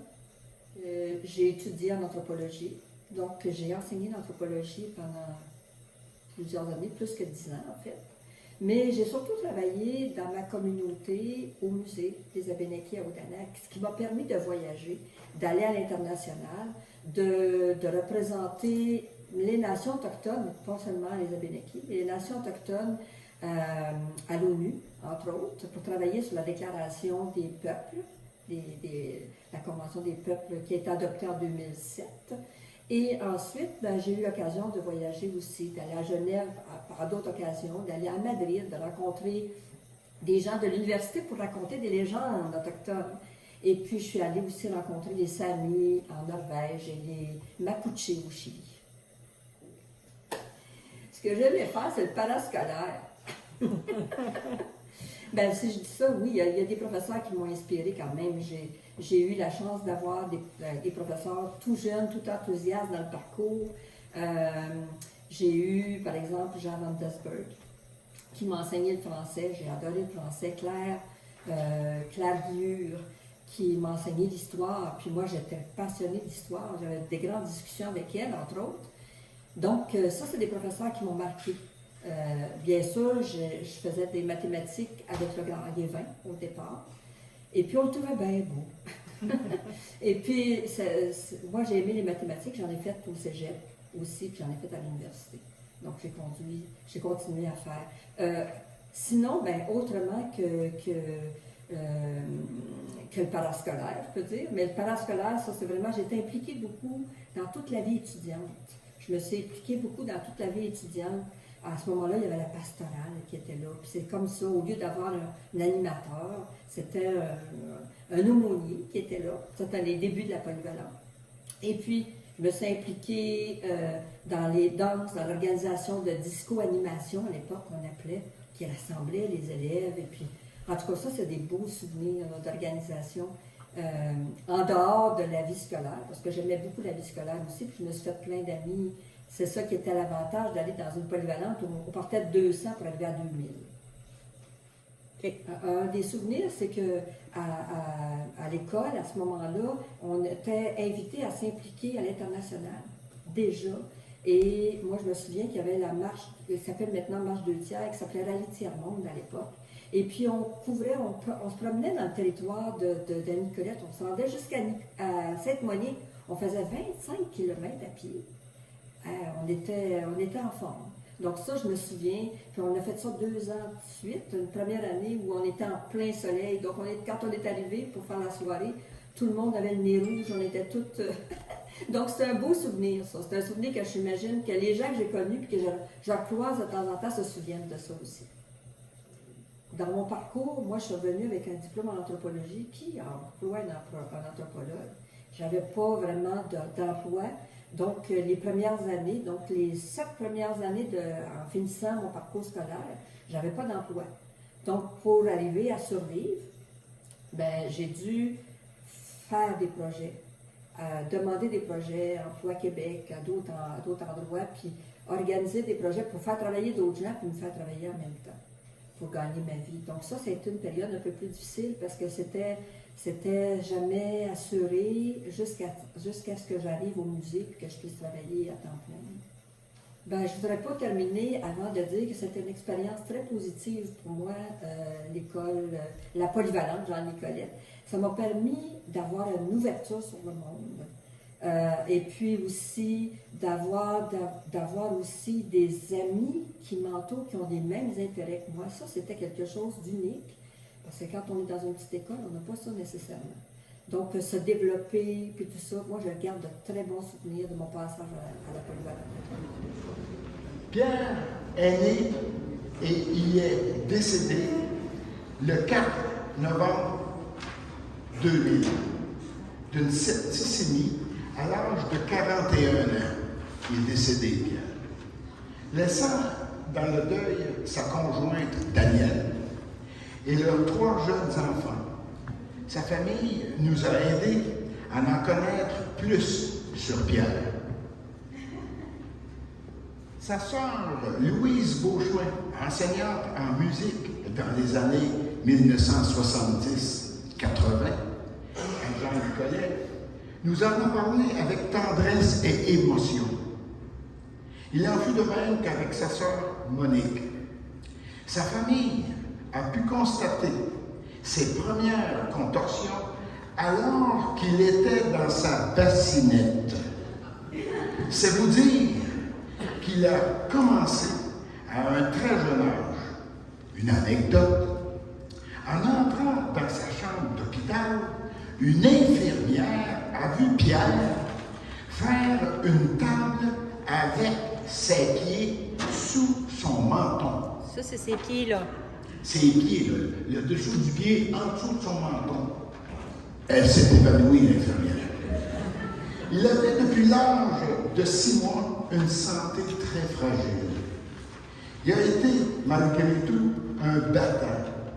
Toute sa vie, grâce au soutien de sa famille et de ses amis. Il n'a pas pu prolonger ses études parce qu'il était trop souvent absent, toujours à cause de sa santé précaire. L'hôpital de Sainte-Justine l'a d'ailleurs sauvé d'une mort certaine à l'adolescence. À l'âge adulte, Pierre a été surveillant à Jean-Nicolet et il aimait son travail. Il était souriant, de bonne humeur et taquin souvent. Toujours plusieurs fait des prestations dans le monde entier, puisqu'il était impressionnant. Et évidemment, si vous allez dans le record Guinness, vous allez voir qu'il les a bien mérités, ces records. Danielle, la mère de ses enfants, ne peut être aujourd'hui ici à cause d'un ennui de santé. Il en est de même que pour sa sœur Louise. Sa fille, Émilie, et sa sœur Monique sont ici pour représenter fièrement Pierre, qui demeure une source d'inspiration par sa résilience.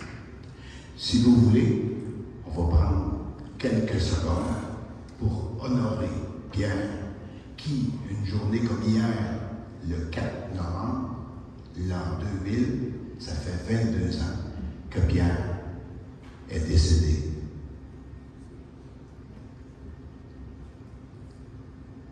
Merci. J'invite Émilie à venir chercher le souvenir qu'on lui offre.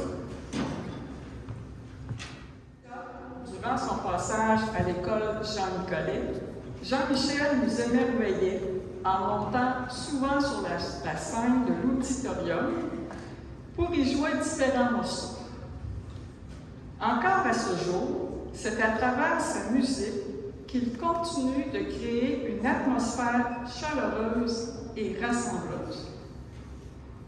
Avant de débuter sa carrière professionnelle en musique, notre candidat a notamment étudié en éducation spécialisée. Il s'est d'ailleurs impliqué auprès de la Fondation du Dr Julien, ainsi que dans un orphelinat au Guatemala, toujours dans le but de semer l'espoir dans le cœur des gens qui ont croisé son chemin. Avec sa grande bienveillance et sa créativité débordante, Jean-Michel réchauffe le cœur de ceux et celles qui l'entendent et qui ont la chance de le voir en spectacle un peu partout sur la planète. Jean-Michel, ta virtuosité laisse des notes imprégnées dans notre mémoire. Tes mélodies s'installent dans notre quotidien et nous font vivre des émotions qui font du bien à l'âme. L'œuvre, de même que la personne de Jean-Michel, peuvent sans aucun doute être des sources d'inspiration pour les élèves de l'école secondaire Jean-Nicolet d'aujourd'hui et de demain. Jean-Michel, probablement que plusieurs le savent, mais il s'est mérité le Félix de l'album instrumental avec son album Aubert pour cette année 2022.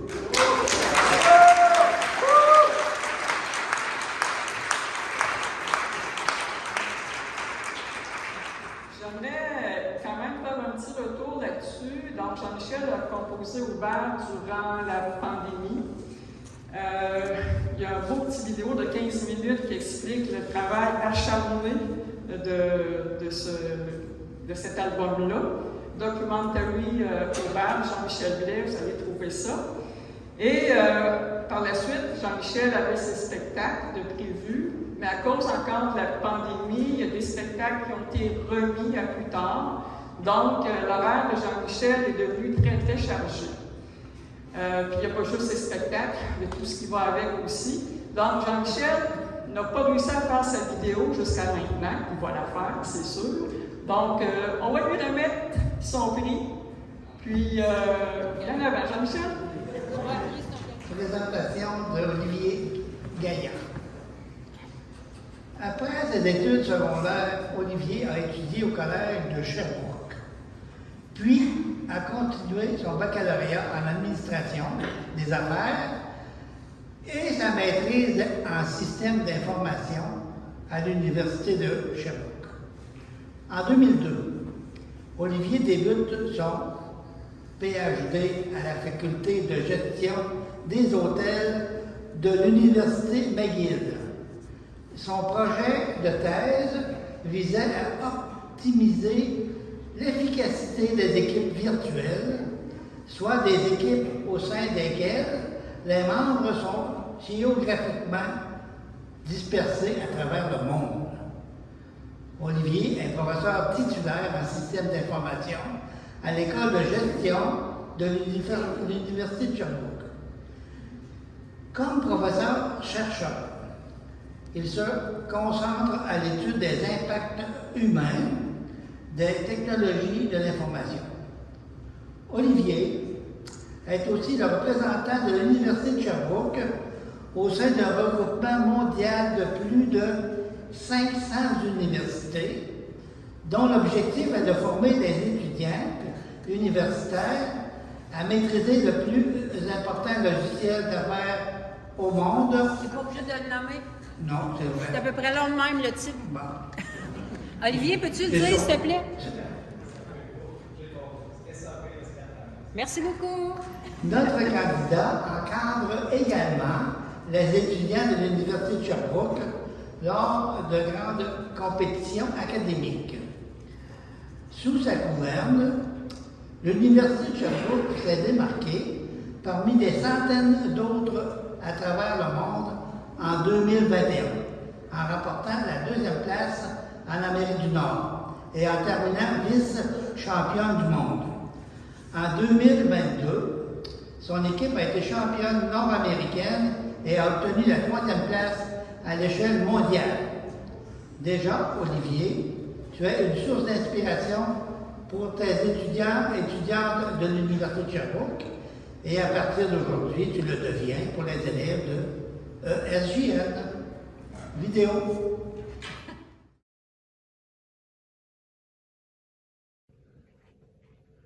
Bonjour tout le monde, mon nom est Olivier Caillat. J'ai été élève à l'école secondaire Jean-Nicolet de 1989 à 1994 et aujourd'hui, au moment d'enregistrer cette vidéo, c'est-à-dire à l'été 2022, j'ai maintenant 45 ans.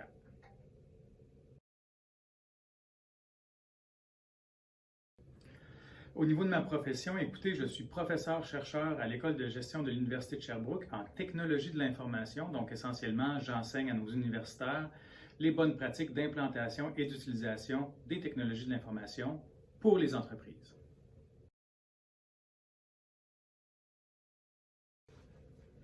Pour ce qui est de mes expériences et contributions à l'international, je dirais qu'elles se situent à 3 niveaux. Le premier niveau, c'était lorsque j'ai effectué ma thèse de doctorat à l'Université McGill, en partenariat avec une entreprise qui est une grande multinationale du monde des technologies de l'information. Et l'objectif était d'aider cette compagnie-là à mieux gérer le travail de ses équipes virtuelles. Puis les équipes virtuelles, c'est quoi? C'est des équipes au sein desquelles les membres sont géographiquement dispersés à travers la planète. Donc, mon but, c'était vraiment d'aider l'entreprise à être meilleure dans le contexte de globalisation des marchés.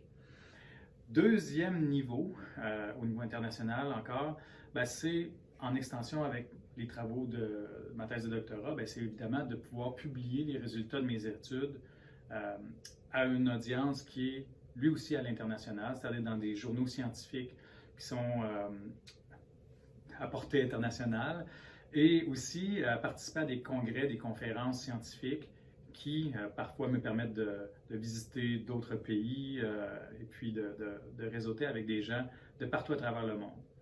Le troisième volet, c'est un pour lequel je suis très fier, c'est que j'agis comme coach lors de compétitions académiques à portée nord-américaine et internationale, c'est-à-dire que j'entraîne des équipes de l'Université de Sherbrooke à utiliser un logiciel d'affaires qui est très performant et puis de participer à des simulations. C'est un peu comme à des jeux vidéo, si on veut, mais très sérieux, si on veut. Et on compétitionne contre d'autres universités à travers l'Amérique du Nord et le monde. Et puis, dans les dernières années, ça a très bien été pour l'Université de Sherbrooke. Puis, je vais continuer de le faire dans le futur.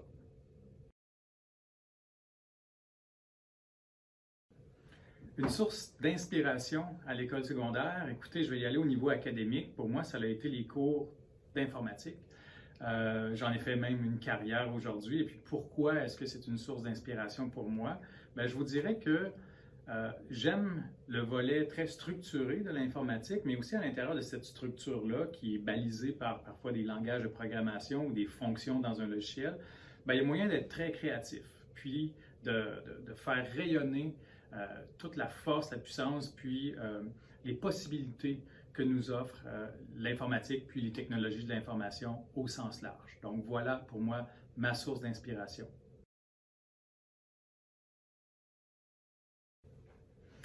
Et maintenant, une difficulté de vie dans mon parcours. Écoutez, ça fait même pas si longtemps que ça m'est arrivé. Puis, ironiquement, c'était supposé être quelque chose de bien. On m'offrait littéralement une petite promotion, si on veut, au-delà de mon rôle de professeur ici, m'occuper d'un programme entier. Puis, je me suis rendu compte que je détestais ça à mourir, que c'était pas pour moi. Donc, j'ai passé, je dirais, une année à me remettre en question pour me rendre compte que finalement, des fois dans la vie, bien, lorsqu'on est à notre place, lorsqu'on est heureux dans ce qu'on fait, dans mon cas, c'est mon rôle de professeur, ben c'est bien correct comme ça. Peut-être qu'il ne faut pas faire plaisir aux autres en acceptant des fois des tâches qui nous sont proposées, mais bien de penser à soi-même puis d'être conscient de quelles sont nos forces et quelles sont nos faiblesses. Pour ma part, je vous dirais, je l'ai appris à la dure, mais maintenant, je le considère comme un épisode d'apprentissage qui était essentiel. Quelle était ma passion à l'école secondaire? Écoutez, je ne peux pas mentir, c'était vraiment le sport. Dans mon cas, j'ai été membre des sudistes pendant 5 années. Ça a été des super belles années. Et puis, j'étais constamment, même sur l'heure du midi, rendu dans le gymnase afin de jouer aux différents sports dans l'intramuros. Mais c'est vraiment par l'entremise de ma participation dans l'équipe de volleyball des sudistes de Nicolette que j'ai été, je dirais, un passionné du sport tout au long de mon parcours à l'école secondaire.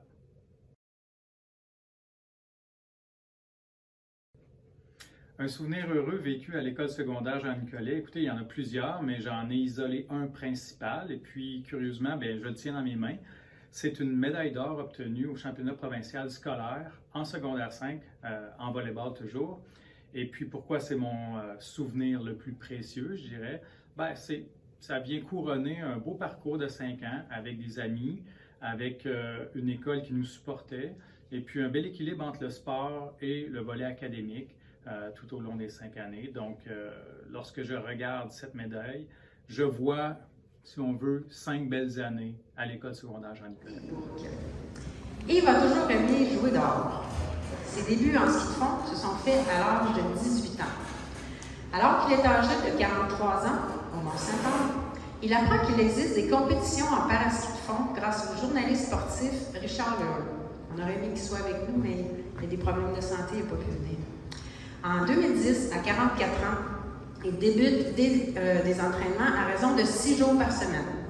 En 2012, c'est pour lui le début des Coupes du Monde qui l'amèneront aux États-Unis, ailleurs au Canada et en Allemagne.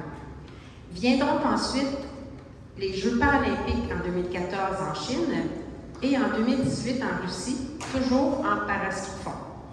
Le paracanoë a pris la relève et il vient prendre part à ses premiers championnats du monde en Nouvelle-Écosse en août 2022. Il vient aussi d'apprendre qu'il fera partie de l'équipe nationale en paracanoë. Et il s'entraîne encore de 10 à 15 heures par semaine, selon la période de l'année, et il travaille à temps plein. Il faut être en forme et en santé, Il veut être en forme et en santé, et a besoin de défis en participant à des compétitions de haut niveau. Avec Yves, il n'existe pas de défaite. Pour ne pas faire de sport, tes performances sauront inspirer des jeunes de toutes générations confondues. Bonjour, mon nom est Yves Bourque, j'ai 56 ans, je suis né en 1966, on est présentement en 2022. J'étais à l'école secondaire de Nicolette de 1979 à 1984. Ma carrière internationale, en réalité, a commencé avec le ski de fond en 2014, avec les Jeux paralympiques de Sochi. Ensuite, j'ai poursuivi ma carrière en 2018, encore en ski de fond, avec les Paralympiques de Corée. Et maintenant, je suis effectivement rendu en canoë-kayak et j'ai fait mes premiers championnats du monde à Nouvelle-Écosse il y a 2 semaines. Une difficulté que j'ai eue à l'école précisément, c'était que moi, avec mon handicap, j'ai tout fait mon école primaire et secondaire avec des jambes artificielles. Et puis ça, ben, on le sait aujourd'hui, mais à l'époque c'était comme ça, mais en réalité, mes jambes artificielles, c'est ça qui faisait que j'avais mon handicap. Parce qu'aujourd'hui, moi, la dernière journée que j'ai été à l'école, c'est la dernière journée que j'ai mis mes jambes artificielles. Fait que les difficultés que j'avais avec mes jambes pour aller à l'école, comme l'hiver sur la glace ou ces choses-là, c'était vraiment pas évident. C'était lourd et tout ça, fait que c'était quelque chose qui était un petit peu plus difficile.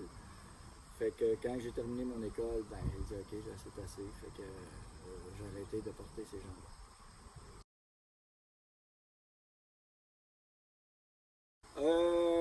Pas tant. Moi, je suis une personne qui est plus manuelle en fait. Fait que puis j'étais pas au niveau de l'orientation, je ne savais pas exactement quoi faire dans la vie. Fait que moi, il fallait que je travaille fort pour avoir des notes moyennes. La passion que j'ai eue, moi, à l'école secondaire, c'était en réalité, c'était sur l'heure du midi. Il y avait un petit local d'artisanat. Et je passais mes midis dans ce local-là à fabriquer des articles de cuir, soit des coffres à crayons, des sacs d'école ou peu importe. J'adorais travailler le cuir, puis cette passion-là m'est venue là parce qu'il y avait ça, c'était accessible à l'époque. De là a découlé mon premier métier que j'ai eu de cordonnier aussi, que j'ai fait pendant une quinzaine d'années par la suite.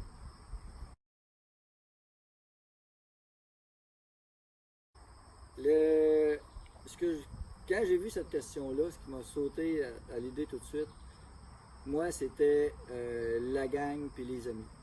J'étais une personne qui j'ai toujours été rassembleur.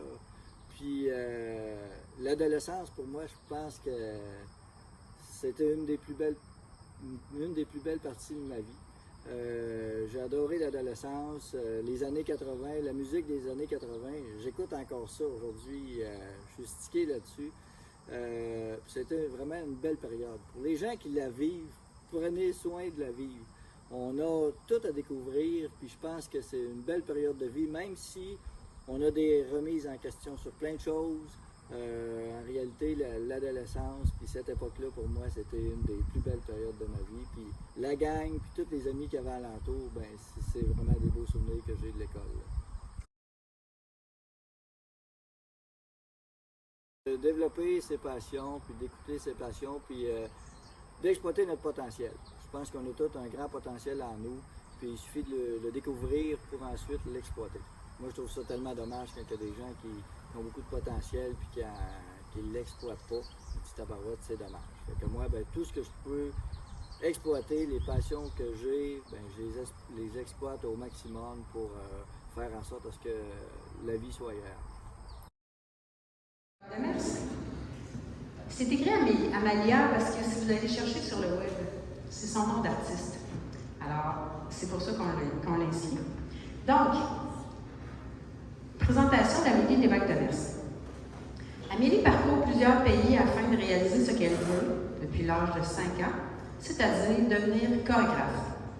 Elle a étudié la danse dans plusieurs grandes écoles et même auprès de grands maîtres égyptiens. Étant enseignante dès l'âge de 14 ans à l'école Le Balletto de Nicolet, elle continue à donner des cours dans de prestigieuses académies à Montréal, en Égypte et au Liban.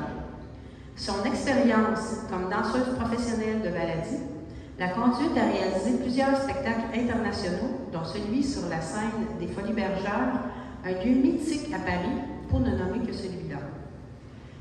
Amélie a aussi réalisé des vidéoclips, fait de la télévision et du cinéma. De plus, elle a participé à de grandes compétitions comme jury. Par exemple, j'espère que je le prononce comme il faut, Gandhara. Amélie, c'est bon? Gandhara. Belly Dance, au Liban en 2013 et 2014. Enfin, sa belle carrière fut couronnée à maintes reprises de plusieurs distinctions et prix. Parmi ceux-ci se trouve la compétition mondiale de Belly Dancer en Allemagne, où elle a remporté 6 médailles d'or et 3 d'argent comme chorégraphe et danseuse, et des scoops. Elle a eu un passage à Révolution dernièrement et elle va danser pour Enrico Macias à la Place des Arts dans quelques semaines. Ta carrière et ta détermination, Amélie, sont une source inouïe d'inspiration pour les jeunes de l'école secondaire Jean-Nicolet. Salut, je m'appelle Amélie Lévesque de Mers. Je suis connue sous le nom de scène Amalia. J'ai débuté le JN en 91-92 et j'ai gradué en 95-96. Donc, en fait, j'ai eu mon secondaire durant les années grunge avec la bonne musique de Nirvana, Smashing Pumpkins et Weezer. On est présentement en 2022. J'ai 43 ans. Je suis danseuse professionnelle, enseignante de danse et entrepreneur. J'ai débuté ma carrière professionnelle pas très longtemps après avoir gradué de l'École de danse contemporaine de Montréal. J'ai eu la chance de danser en Colombie, en Amérique du Sud, comme interprète. Par la suite, j'ai gagné plusieurs prix comme chorégraphe de la relève en danse contemporaine. Puis, par la suite, ma carrière a bifurqué vers la danse orientale, baladi. Je suis devenue interprète dans ce style-là et puis de fil en aiguille, j'ai gagné des compétitions internationales, dont en 2010-2011, troisième place les 2 fois au Belly Dancer of the World en Allemagne. Par la suite, j'ai eu la chance d'être la danseuse vedette de la comédie musicale Sherazade qui m'a amenée à danser à Paris, au Folies Bergère, qui est une scène mythique pour la danse. Et après ça, ma carrière s'est poursuivie au Liban, à Beyrouth, au Moyen-Orient. J'ai été la danseuse étoile du restaurant-spectacle El Sayed El Sharek. J'ai fait plus de 2000 spectacles pendant que j'étais là-bas. Je dansais à tous les jours. Quand je suis revenue au Québec, en 2019, j'ai ouvert mon école de danse qui s'appelle l'Académie de danse Macam, où j'enseigne présentement. Mes inspirations durant l'école secondaire, il y en a eu plusieurs. Il y a tellement eu de professeurs qui m'ont marqué. Je vais en nommer un en particulier, puis j'ai une pensée pour sa famille et tout, qui s'appelle Guy Jutras, qui n'est plus parmi nous malheureusement. C'était mon professeur de gymnastique, parce que j'étais dans le club de gymnastique de l'ESJN, et puis je me sers encore des enseignements que j'ai eus de lui sur scène dans mes spectacles et aussi dans la transmission du savoir avec mes élèves. Donc, c'était quelqu'un qui a été marquant pour moi. Je voudrais nommer aussi Jules Desfossés qui m'a donné l'amour du français, qui nous a aussi quittés. J'ai aussi un mot à dire à mes professeurs de sciences comme Larry Bernier, Sylvie, François Malouin, qui m'ont donné la passion aussi de l'anatomie qui est utile pour moi dans mes cours de danse, puis dans la gestion de mes blessures comme danseuse et tout ça. J'ai aussi Danielle Lavertu qui m'a juste aidée à être une meilleure humaine, que je voudrais remercier. Donc oui, j'ai eu plusieurs inspirations. Les difficultés que j'ai eues, je pourrais dire que moi, je suis une personne introverte-extroverte. Donc, je suis à la fois, des fois, très timide, où je peux vraiment avoir de la facilité, comme quand je suis sur scène, à m'exprimer et tout. Mais j'étais une élève très artistique, très douée à l'école, en même temps marginale, intello. J'avais des fois un peu de la difficulté à connecter à cause de ma maturité, je dirais, avec les jeunes de mon âge. Donc, ça a été ça ma difficulté durant mon parcours. Sinon, ma passion, ça a toujours été la danse. Hein. J'ai su à l'âge de 6 ans que je voulais faire ça, puis le SJN a été une magnifique plateforme pour moi pour monter toutes sortes de spectacles dans plein de projets qu'on avait, des levées de fonds, des défilés de mode et tout ça. Donc, j'ai vraiment pu mettre de l'avant ma passion durant mon parcours à l'ESJN. Puis, je finirai avec mes souvenirs heureux de mon passage à l'ESJN. Premièrement, avec Sylvie, on a eu l'échange France-Québec. Donc, ça a été plusieurs années de mon parcours au secondaire, puis j'ai des super souvenirs en France, ou quand les Français sont venus ici, tout ça, fait que ça m'a vraiment beaucoup nourri cette expérience-là. Sinon aussi, l'autre souvenir heureux que j'ai, je dirais que je sais pas, je me souviens pas qui, mais il y a quelqu'un qui m'a donné la clé de l'auditorium. Donc, j'avais le droit d'aller pratiquer à l'auditorium quand je voulais. Donc ça m'a énormément aidée. Donc je me souviens plus qui, mais un grand merci de m'avoir donné cette clé-là parce que j'ai pu pratiquer et développer mon talent quand je le voulais sur la scène de l'ESJN. Alors merci beaucoup de m'avoir écouté, puis j'espère que mon parcours vous a inspiré. Félicitations à tout le monde. Sincèrement, je suis vraiment heureuse de cet événement-là, mais surtout de ça. Puis j'espère de tout mon cœur que ça va inspirer les jeunes qui sont dans l'école et ceux qui vont venir plus tard. Il faut que je remercie la Fondation ASJN qui nous a donné un bon montant pour faire ça, le conseil d'établissement, le conseil étudiant, les élèves qui sont ici, Juliette, je sais que vous êtes quatre, je suis comme un blanc de mémoire, Marie-Lou, Juliette, Maë, Félix. C'est ça? Youhou! Bon, c'est les derniers à qui j'ai enseigné. Vous êtes, je vous l'ai dit tantôt, vous êtes les ambassadeurs, les ambassadrices pour expliquer aux autres élèves pourquoi c'est là, qu'est-ce que ça apporte, et patati patata, parlez-en. Et aussi aux membres de la direction, je voudrais dire merci. Mes acolytes que vous avez vus tout au long, Georges, Marc, José, Jean-Yves, merci de tout cœur d'être embarqués dans cette galère et surtout d'y avoir cru. Vraiment, merci du fond du cœur. Merci à René Lafleur pour toute ton aide si précieuse, les invitations et 20 millions d'autres détails. François Malouin pour le code QR, pour le site du mur, pour les vidéoconférences et tout le reste. Michael Bernier pour les vidéos et tout le reste. Chloé Catafort qui n'est pas ici pour le site du mur et tout le reste aussi. Techniquement, j'aurais eu l'air d'une dinde. Marie-Annick Rousseau-Tourigny, que j'ai dérangé pendant ton congé de maternité. Je ne sais pas, Marie-Annick, si tu es encore là. Guy Leblanc, pour ses conseils techniques pour la murale, il est encore dans l'école, qui nous a donné des petits détails. Benoît Trottier, Paul Roux, pour ses heures de recherche au tout début du projet.